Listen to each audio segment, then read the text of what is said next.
Bonjour à tous, aujourd'hui on va débuter un nouveau cycle d'investigation sur la disparition de Léa Petitga.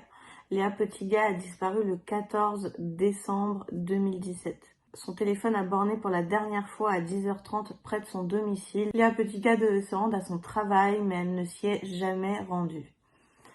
Ses parents sont persuadés qu'il lui est arrivé quelque chose. D'autres personnes prennent la théorie d'un départ volontaire, mais son père n'y croit pas du tout. On va aller investiguer sur le sujet, elle a regardé qu'est-ce qui s'est passé, est-ce qu'une personne qu'elle connaît serait impliquée dans sa disparition, est-ce que c'est un départ volontaire comme certains le disent, ou est-ce qu'il y a eu un accident ou toute autre chose. Je vais aller poser toutes les questions qui restent un petit peu sans réponse sur cette disparition. Qu'est-ce qui s'est passé au moment où Léa a quitté son domicile? Pourquoi sa trajectoire a changé? Toutes les questions autour de cette disparition vont être importantes à poser. Maintenant, il ne faut pas oublier que ça reste de l'hypnose, que ça reste une expérimentation et que ça reste surtout de nos perceptions. On ne peut pas prétendre que c'est la simple et la seule vérité.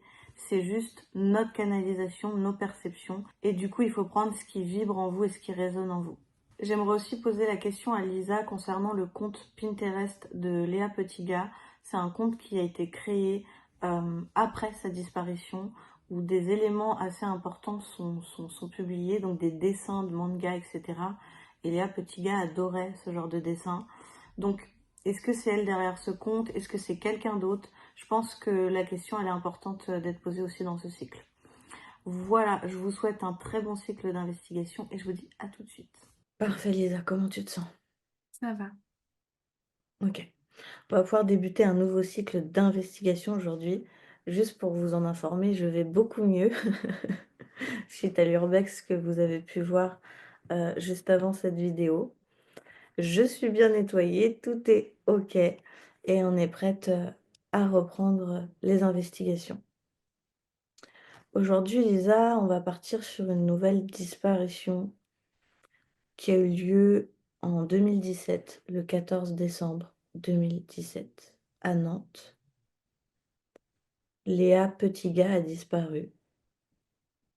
Est-ce que tu peux te connecter au lieu ou à la personne en fonction de ce qui est le plus juste pour toi et pour elle? Hmm.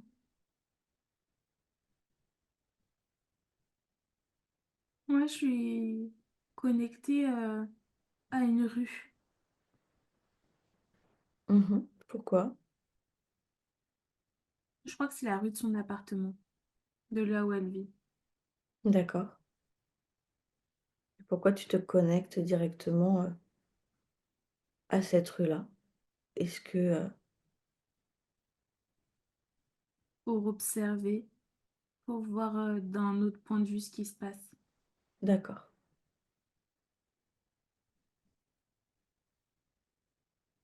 Mais je crois que je reconnais la rue.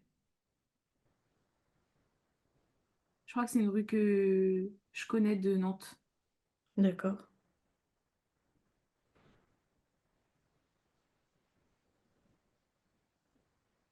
Est-ce qu'il y a des choses qui viennent à toi concernant sa disparition?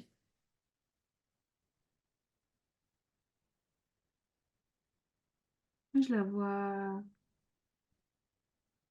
je crois, sortir de chez elle. Mais je vois une ombre aussi. Il y a quelque chose d'assez menaçant de l'autre côté. Tu vois cette ombre comme si qu'on te montrait le fait qu'elle était surveillée? Soit surveiller, soit le côté soudain, mais je suis pas sûre que c'était prémédité. Mais ça me montre plus en mode il y a une menace extérieure, tu vois. Je pense pas que ce soit une disparition volontaire. D'accord. Léa devait se rendre à son travail ce jour-là, mais lorsqu'elle est sortie de son domicile, le téléphone borne qu'elle est partie à l'opposé. Déjà, est-ce qu'il y a un sens? Est-ce que tu perçois quelque chose au fait qu'elle n'ait pas pris la direction du trajet habituel?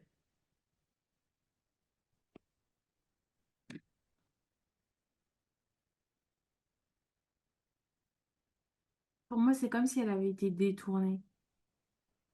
Et ça se réaccentue sur l'ombre que je vois. pour moi, correspond à l'ombre d'un homme. Mhm. Son téléphone, il a borné pour la dernière fois aux alentours de 10h30, dans une zone proche de son domicile, puis plus aucun signal. Mais j'ai pu voir qu'elle avait été, dans un quartier. Donc en fait, c'est ça qui est pas logique dans ce que j'ai pu trouver, c'est qu'à un moment, on nous dit que son téléphone a été borné pour la dernière fois à 10h30 dans une zone proche de son domicile et ensuite j'ai une autre info, donc je l'ai notée, que Léa se rendait à son travail. La téléphonie indique qu'au pied de son immeuble, la jeune femme a pris une direction opposée de son parcours habituel. Le dernier bornage, effectivement, a eu lieu à 10h30, mais là, ça me dit dans un quartier assez loin de son domicile et assez loin de son travail. Pour moi, c'est qu'il a borné deux fois. Une fois près de son domicile et une fois plus loin. Sur les mêmes horaires, c'est pas possible. Non, sur deux horaires différentes. D'accord. Je vais t'apporter une information tout de suite que j'avais mis en fin de cycle pour aller la vérifier tout de suite et avancer dans cette investigation. Lors de cette investigation, j'ai vu qu'un chauffeur avait refusé d'amener Léa en stop, quelque part et il l'a au final vue partir sur un scooter. Il a noté la plaque de ce scooter et quand il a entendu parler de la disparition de Léa, il est parti voir la police. Seulement à ce moment-là, il avait perdu le papier sur lequel il avait noté la plaque. Est-ce que ce chauffeur se trompe de personne ou est-ce que c'était bien Léa qui est montée sur ce scooter? Bah, moi, ce que je trouve hyper bizarre, c'est que tu notes la plaque si tu vois une jeune fille prendre un scooter. Bah, en fait, elle était venue lui demander de l'aide pour qu'il l'aide à aller quelque part, dans ce fameux quartier, mais qu'au final, il a refusé de la prendre en stop et quand il a vu qu'elle était montée, en stop sur le scooter de quelqu'un, apparemment, il aurait pris la plaque. Donc là, je ne cherche pas à savoir ce qui est bizarre ou non, pourquoi il a perdu ce papier et cetera, mais est-ce que c'était bien Léa ou est-ce que ça n'a rien à voir, c'était une autre jeune femme? Hmm, j'ai un doute. Je suis pas persuadée que ce soit Léa. Pour moi, c'est plus une voiture où... Pour moi, enfin, elle avait pas l'intention de faire du stop déjà à la base. Il n'y a pas ce truc de stop pour moi. Je vois plus un bus. Mmh. Pour Je moi, crois elle allait en qu'effectivement transport qu'elle en a pris un commun bus. à son travail. Mais je suis pas sûre qu'elle soit montée dans le bus, par contre. Je pense pas qu'elle soit montée. D'accord. Est-ce que lors de dans cette disparition, tu perçois quelqu'un, hem, qu'elle connaît, qui serait lié à sa disparition?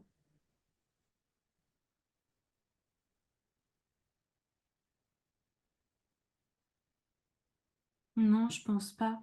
Et l'ombre que je perçois là de cet homme, Mmh. c'est comme si c'était pas son coup de décès. C'est quelqu'un pour moi qui se camoufle beaucoup et je pense qu'il a déjà fait du mal à d'autres personnes. D'accord. C'est quelqu'un qui est assez sanguin pour moi. Donc c'était quelqu'un du coin? De Nantes, ouais. Et comment cette personne a réussi à détourner, Léa de son trajet?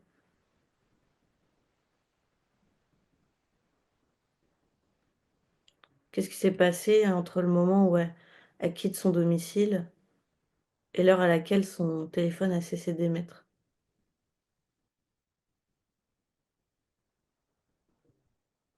En fait, pour moi, il y a une notion de rouler. Donc, enfin, pour moi, il y a une voiture dans l'histoire, mais ce que je comprends pas, c'est comment elle en est venue à monter dans cette voiture, étant donné pour moi, le but initial était de prendre le bus, en fait. Mhm. Est-ce qu'il y a eu un retard? Est-ce que tu vois, je l'aperçois comme quelqu'un d'assez prudente, Léa. Je pense pas que ça soit quelqu'un d'hyper intrépide. Mhm. Du coup, c'est ce truc-là, tu vois, de comment est-ce qu'elle a pris la décision de monter dans la voiture qui me manque. Elle est à côté de moi. Oui. Mm.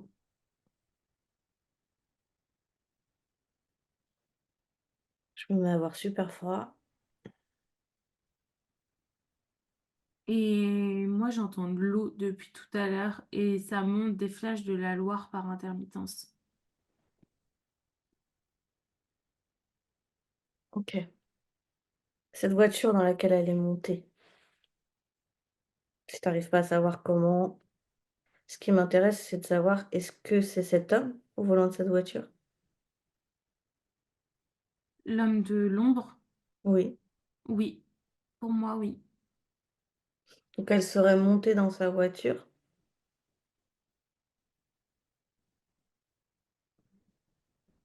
Ah, attends. Je crois que... Je crois que je commence à comprendre, mais je suis pas sûre à 100%. Mais Mmh. c'est... En fait, je la vois bien à l'arrêt, seule. Je- Pour moi, il y a une notion, tu vois, je la vois regarder sa montre. Donc, je me demande si ce qui s'est passé, en fait, c'est pas que le bus ait du retard, le mec soit passé à pied, tu vois, en mode je prends le bus aussi, et du coup, lui est proposé de la conduire, vu que le bus avait du retard. Je me demande si c'est pas ça, en fait, le truc. D'accord. Et il y a une notion de stress, comme si c'était son premier jour ou dans les premiers jours de travail, je sais pas, mais où le cadre du travail était stressant, j'en sais rien, mais pour moi, il y a un contexte de stress de je peux pas arriver en retard, pas aujourd'hui. D'accord. Et puis j'ai vu, en préparant le site qu'elle avait quand même quelques soucis d'argent. Donc peut-être que le travail avait quand même Hmm, une certaine importance pour elle aussi à ce niveau-là. peut-être. OK. Hmm, Donc elle serait montée dans cette voiture, dans la voiture de cet homme hmm. et ensuite qu'est-ce qui se passe? Est-ce qu'il y a eu des témoins?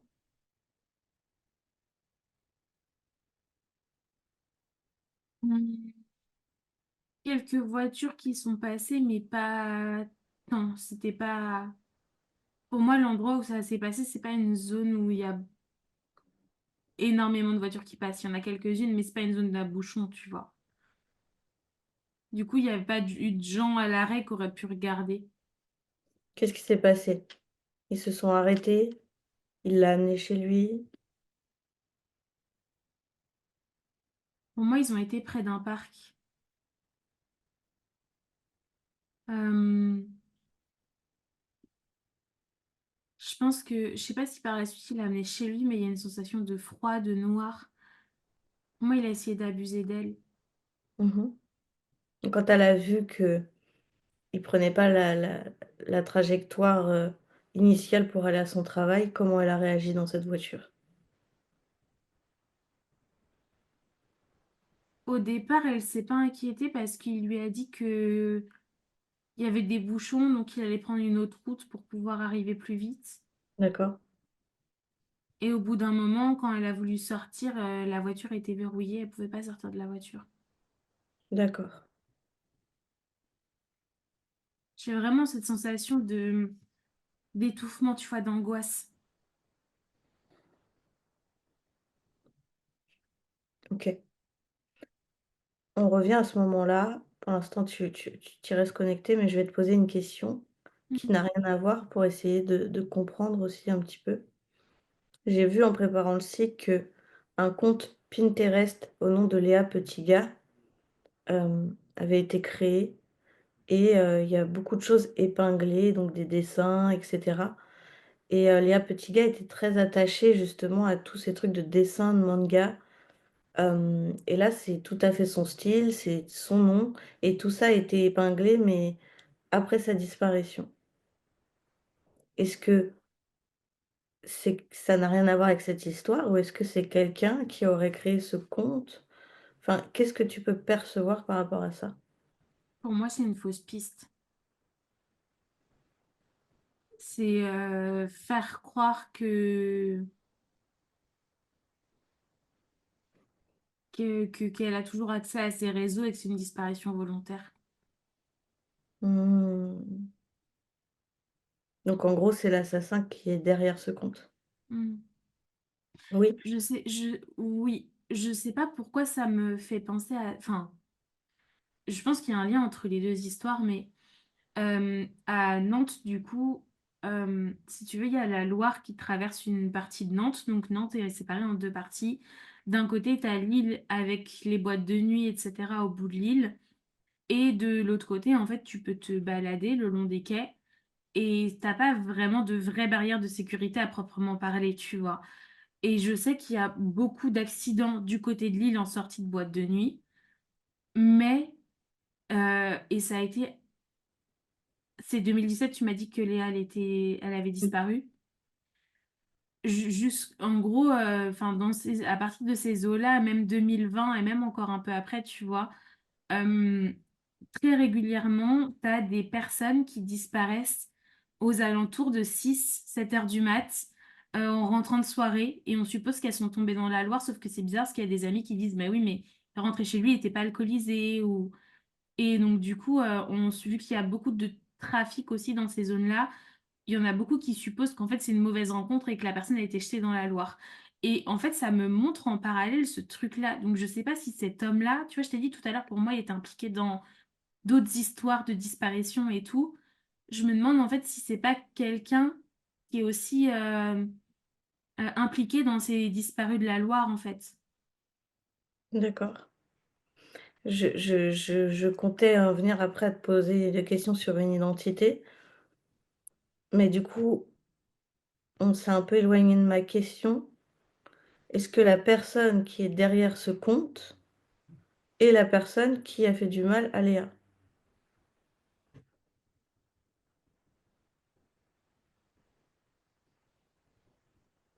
Parce qu'il y a une importance, ça veut dire qu'on peut Je, retrouver une adresse IP, on peut, tu vois? je, je pense que oui. Tu penses que oui? Je crois, mais je suis pas sûre à 100%. Mais je pense que oui. Ou alors, en tout cas, la personne a un lien. Pour moi, c'est pas quelqu'un de... Enfin, c'est pas un hasard pour moi que ça soit arrivé, en fait, ce jour-là. C'est pour ça que je pense que c'est la même personne. Ou Oui, alors après, quelqu'un qui était au faut fasse courant. marcher ton bon sens, tu es en hypnose, donc ça, faut que tu t'en détaches. Oui, mais si tu veux, ce que je veux dire, c'est que moi, ce que ça me montre, c'est que c'est pas un hasard que ça a été ce jour-là. C'est ça que ça me montre, tu vois. Là, je parle pas de bon sens. Du coup, j'ai pas de visage précis, mais pour moi, ça serait la même personne. OK. Donc les Je autorités auraient pense. peut-être aussi quelque chose à creuser derrière ça, quoi. Hmm. OK. Je vais revenir à ce que tu m'as dit après, sur ce que tu viens Ouais, de pas me de dire. souci. J'ai une autre question par rapport à ça. Il y a une adresse IP de Léa qui a été utilisée en Angleterre après sa disparition, encore une fois. Qu'est-ce que tu perçois sur le sujet?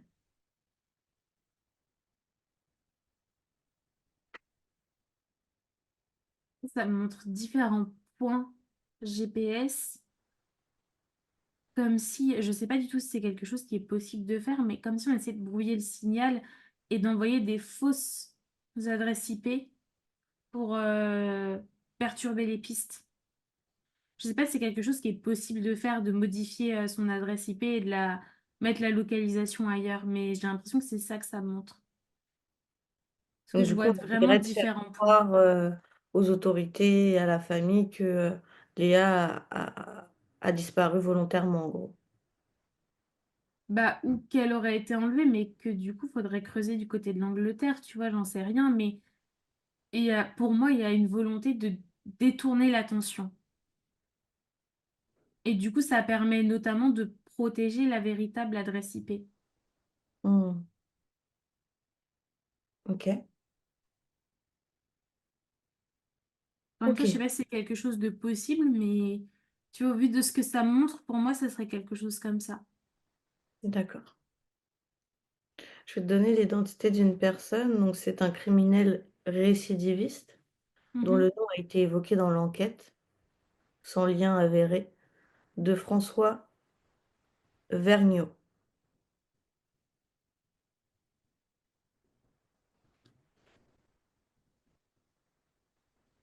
Quand t'as dit François, ça n'a pas forcément résonné. Quand t'as dit Vergniaud, j'ai mon cœur qui s'est serré d'un coup. Mais j'ai eu une boule dans la gorge. La piste de François Vergniaud, impliqué dans d'autres affaires criminelles à Nantes, a été explorée, mais sans preuve concluante.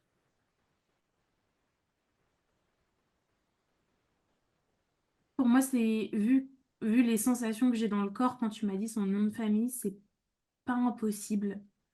Ou alors c'est quelqu'un, tu vois, on revient sur ce truc de nom qu'on explique souvent, mais quelqu'un avec la même initiale ou un nom assez similaire, tu vois. Et puis tu Mais peux aussi avoir des sensations dans le corps désagréables liées à cette personne parce que ça reste un criminel. c'est possible Donc aussi, c'est c'est pour ça vrai. que c'est important de dissocier de est-ce que ces sensations désagréables sont liées à À Léa, enfin, à l'homme, l'affaire de à l'homme Léa qu'il ou... est, ou est-ce qu'elles sont liées à l'affaire de Léa? Regarde, est-ce Mm. que tu peux regarder cette information?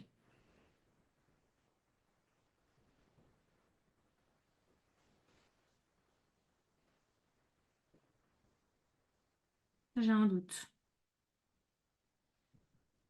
Euh,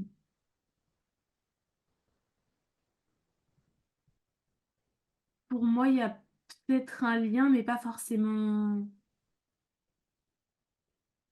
direct. Enfin, c'est compliqué à expliquer, mais c'est comme si c'était pas flagrant, mais ça me disait pas non non plus, tu vois. Pour moi, il y a quelque chose à creuser de ce côté-là. Mhm. Ok. Mais honnête, enfin, je sais pas, vu les sensations que j'ai eues dans le corps, j'ai quand même, honnêtement, j'ai des doutes. Je pense que il y a En tout cas, potentiellement un lien. qu'il soit lié ou non, pourquoi aucune preuve tangible n'a été retrouvée?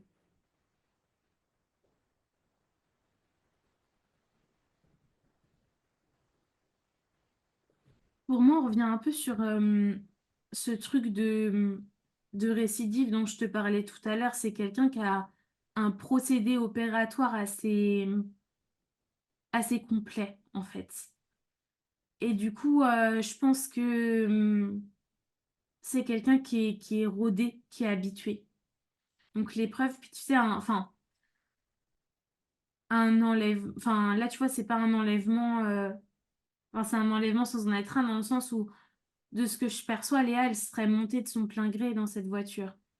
Du coup, c'est pas comme s'il y avait eu des traces de lutte, etc. Donc les indices pour moi sont plus compliqués à suivre.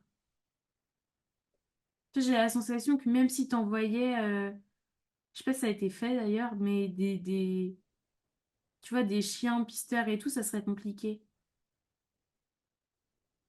Ok, t'as un peu bugué, ok. Euh, mais du coup, qu'est-ce qu'il a fait d'elle? Parce que tu me parlais d'un parc tout à l'heure. Il l'a amenée dans un parc. Il n'y avait pas de témoin dans ce parc-là. Qu'est-ce qu'il a fait d'elle? Qu'est-ce qu'il a fait de son corps? Est-ce qu'il l'a séquestrée? Est-ce qu'il lui a fait du mal? Pour moi, ils sont pas sortis dans le parc. Ils sont vraiment restés dans la voiture. Là où j'ai un doute, c'est s'il l'a amenée chez elle, et ça, j'en suis pas sûre. Chez lui? Euh, oui, chez lui, pardon. Et ça, enfin, tu vois, je te disais, quand je regarde où il l'a laissée, parce que pour moi, il s'est débarrassé d'elle dans la nuit. J'ai un endroit froid et un peu sombre comme une cave, etc., tu vois. Et pour moi, il y a vraiment ce truc d'abus et du coup, après, de se débarrasser d'elle pour pas avoir de preuves, en fait. Comment il s'est débarrassé d'elle?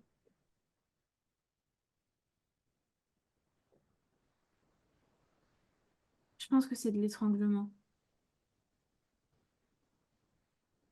Et ça me ramène après à ce... Je suis dans la nuit et à où j'entends de l'eau, tu vois, que je te disais tout à l'heure. Mhm. Ouais, hier, quand je préparais le cycle, j'ai eu très mal dans le dos. Mmh. J'avais très mal dans l'omoplate.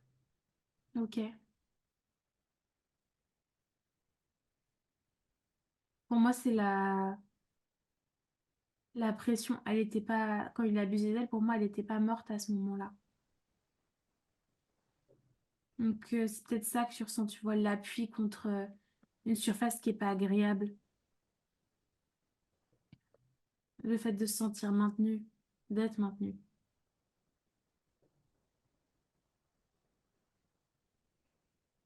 Ça me ça me retourne l'estomac quand je te dis ça. C'est hyper Ouais, désagréable. je passe par beaucoup de sensations, là. Mais pour moi, son corps aurait été jeté dans l'eau. OK. Dans des sacs plastiques? Pourquoi il a pas été retrouvé? Pas dans des sacs plastiques. Hem, la particularité avec la Loire, c'est que c'est un fleuve où il y a beaucoup de courants, beaucoup de marécages, de boue et en fait, il y a énormément de corps qui sont pas retrouvés et même quand ils sont retrouvés, en général, c'est un endroit où tu arrives pas forcément à exploiter le corps pour l'enquête parce que les corps se dégradent hyper vite et franchement, les 3/4 de personnes qui disparaissent dans la Loire ne sont jamais retrouvées et tu vois, ça me ramène toujours à cet endroit-là donc je pense que pour moi, il a jeté le corps à cet endroit-là. En se disant: «De toute façon, on la retrouvera pas et quand bien même on la retrouvera, il y a la potentialité de tu vois, elle s'est jetée ou elle est rentrée de soirée trop alcoolisée, du coup elle est tombée dans l'eau». Mmh. OK. Surtout que pour moi, là où son téléphone a borné, on n'est pas collé à l'eau, tu vois? Donc ça suppose pas que quelqu'un l'ait poussée pendant qu'elle se baladait ou quelque chose comme ça. Mmh. Non, son papa, il était persuadé que sa fille a été attaquée, et que et que sinon elle aurait donné des nouvelles depuis longtemps, parce que dans les théories, il y avait Mmh. justement le départ volontaire, mais son père, n'y croyait pas du tout. D'autres personnes ont impliqué, le beau-père, peut-être d'être lié, à cette disparition parce que, il aurait été dit que justement par le père, que le beau-père a été certaines fois violent avec sa fille, enfin avec sa belle-fille du coup. Mmh. Donc tu es d'accord pour dire, selon toi et ta vérité, selon tes perceptions, que le beau-père n'est pas lié à la disparition de Léa Petitgas? Non, je pense pas. OK. Et du coup, François Vergnaud, tu ne peux pas Ça dire Je l'affirme pas à 100%, mais pour moi, c'est possible, c'est une possibilité. C'est même plus que possible. d'accord. En fait, je me dis que le nom me procure trop de sensations pour que ça soit pas quelque chose de, tu vois, quelque chose qu'on écarte directement. Pour moi, il y aurait un vrai truc à creuser là-dessus.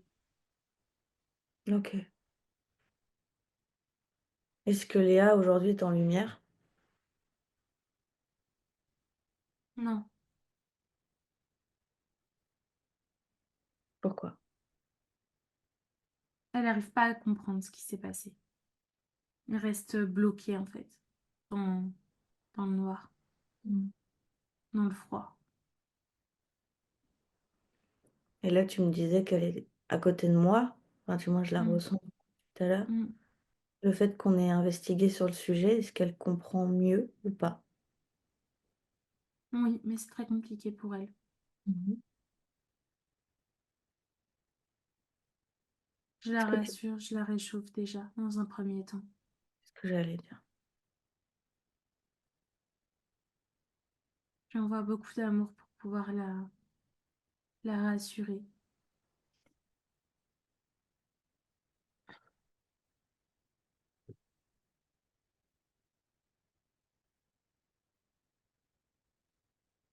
Ok.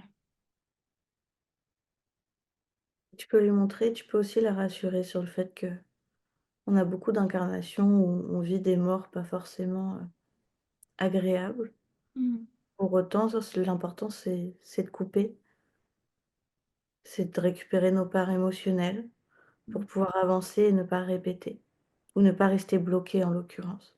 C'est important qu'elle passe en lumière sur des vibrations qui sont plus justes pour elle, qu'elle aille se décharger de tout ça. Mm. Offre-lui ta bulle de connaissance et montre-lui comment Oui. couper, comment même se détourner de certaines consciences, si elle le souhaite. Elle a son total libre arbitre. Aucune conscience ne peut lui imposer d'incarner ou d'expérimenter telle ou telle chose. Je fais des projections aussi sur comment veiller sur ses parents tout en se protégeant à elle. Mmh. Je lui montre tout ça pour pas qu'elle se rebloque. Je lui montre les Oui, différences d'énergie même qu'on pour eux, peut ça sera installer beaucoup ici. mieux. Mhm. Le fait qu'elle reste sur des plans plus justes pour elle, elle pompera pas l'énergie de ses parents. Elle pourra veiller sur eux de manière beaucoup plus juste. Mhm.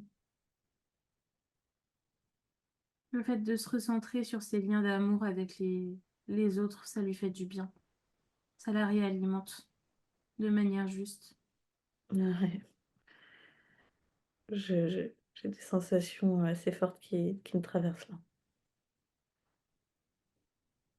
Je pense que du coup, elle se sent moins seule, tu vois. Elle se sent moins abandonnée, en fait. Elle se rend compte que tout n'est pas fini, Mmh.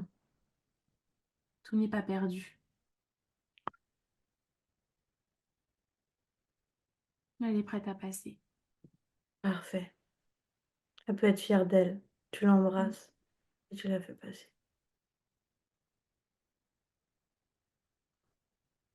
Ah non, merci. Avec grand plaisir. Ok, c'est bon. Parfait. Je te remercie Lisa. Tu Mm. déconnectes complètement de tout et de tous maintenant. Mm. J'espère que ce cycle vous a Mm. plu. N'hésitez pas à commenter. On vous dit à bientôt. À bientôt.